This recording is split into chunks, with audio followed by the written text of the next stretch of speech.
भिंडी की सब्जी। लखनऊ के पुराने मोहल्ले में एक छोटा सा घर था जहां सुधा अपनी बूढ़ी माँ के साथ रहती थी। सुधा स्कूल में शिक्षिका थी, सीधी सादी और अपने काम से काम रखने वाली लड़की। उसके जीवन में सबसे बड़ी खुशी थी अपनी माँ के साथ रसोई में बैठकर बातें करना और कभी-कभी उनकी पसंदीदा सब्जी भिंडी बनाना। सुधा की माँ, जिसे सब मोहल्ले में माई कहकर बुलाते थे, अब बूढ़ी हो चली थीं। जो आंखें कभी ताना बाना बुनती थीं, अब उनमें धुंधलापन था, लेकिन स्वाद की पहचान आज भी वैसी ही थी, एकदम सटीक। सुधा, आज भिंडी बना देना, माई अक्सर कहती। सुधा मुस्कुराकर कहती, माई, हर हफ्ते 3 बार भिंडी खाओगी तो और सब्जियां नाराज हो जाएंगी। माई हंस देती, सब्जियां नाराज हों, पर मेरी जुबान तो राजी हो जाती है भिंडी से। भिंडी से माई का ऐसा लगाव यूं ही नहीं था, इसके पीछे एक कहानी थी जो सुधा बचपन से सुनती आई थी। माई का मायका इलाहाबाद में था। बचपन में जब वे पहली बार रसोई में घुसी थीं, तो उनकी माँ सुधा की नानी ने कहा था, अगर किसी के दिल में जगह बनानी हो तो उसके लिए भिंडी बनाना सीख लो, ये सब्जी सीधी दिल तक जाती है। माई हंसी थीं, पर बात मान ली थी। पहली बार जब उन्होंने भिंडी बनाई थी तो नमक कम था, मसाले ज्यादा, लेकिन धीरे धीरे उन्होंने ऐसी भिंडी बनाना सीख लिया कि खाने वाले उंगलियां चाटते रह जाते। वक्त बीतता गया। माई की शादी लखनऊ के ही एक शरीफ, शांत स्वभाव के पोस्टमास्टर से हुई थी।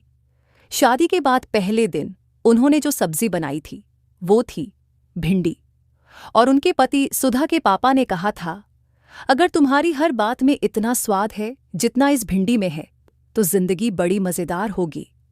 माई ने उसी दिन मान लिया था कि भिंडी सिर्फ सब्जी नहीं, रिश्तों का जरिया है। सुधा के लिए भिंडी सिर्फ माई की पसंदीदा सब्जी नहीं, बल्कि एक जज्बात थी। जब भी वह उदास होती, थकी होती या स्कूल में बच्चों की शरारतों से परेशान होकर लौटती, माई कहती, आज मैं तेरे लिए भिंडी बनाऊंगी। एक दिन माई की तबीयत ज्यादा बिगड़ गई। डॉक्टर ने कहा, अब ज्यादा दिन नहीं है, संभाल लीजिए। सुधा का दिल बैठ गया। अगले दिन जब सुधा स्कूल से लौटी तो माई बिस्तर पर थीं, बेहद कमजोर। पर जैसे ही सुधा अंदर आई, माई ने धीमे से कहा, आज भिंडी बनाई? सुधा की आंखों में आंसू आ गए। उसने सिर हिलाया, नहीं माई, मैं तो सोच रही थी आज खिचड़ी बना लूं। माई मुस्कुराई, भिंडी बना ले, और हाँ, जैसे मैं बनाती थी, थोड़ा अमचूर, थोड़ा गरम मसाला और कटिंग लंबी लंबी। आज आखिरी बार मेरी जुबान को उसकी पसंद मिले शायद।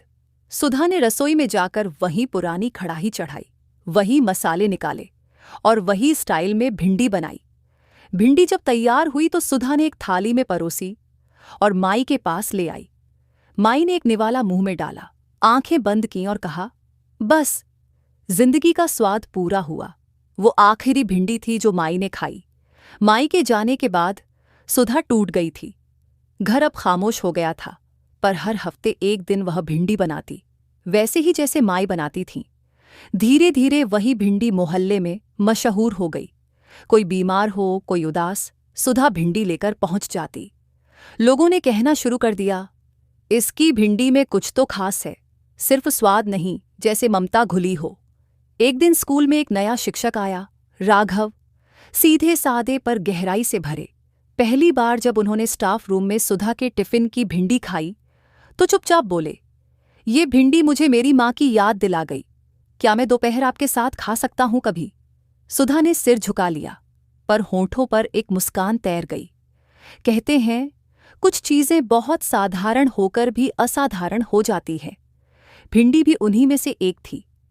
आज भी लखनऊ के उस मोहल्ले में जब कभी हवा में भिंडी की खुशबू फैलती है तो लोग कहते हैं, लगता है सुधा दीदी ने फिर से किसी के दिल को सुकून देने के लिए भिंडी बनाई। कहानी पसंद आई तो वीडियो को लाइक शेयर करें और चैनल को सब्सक्राइब करें।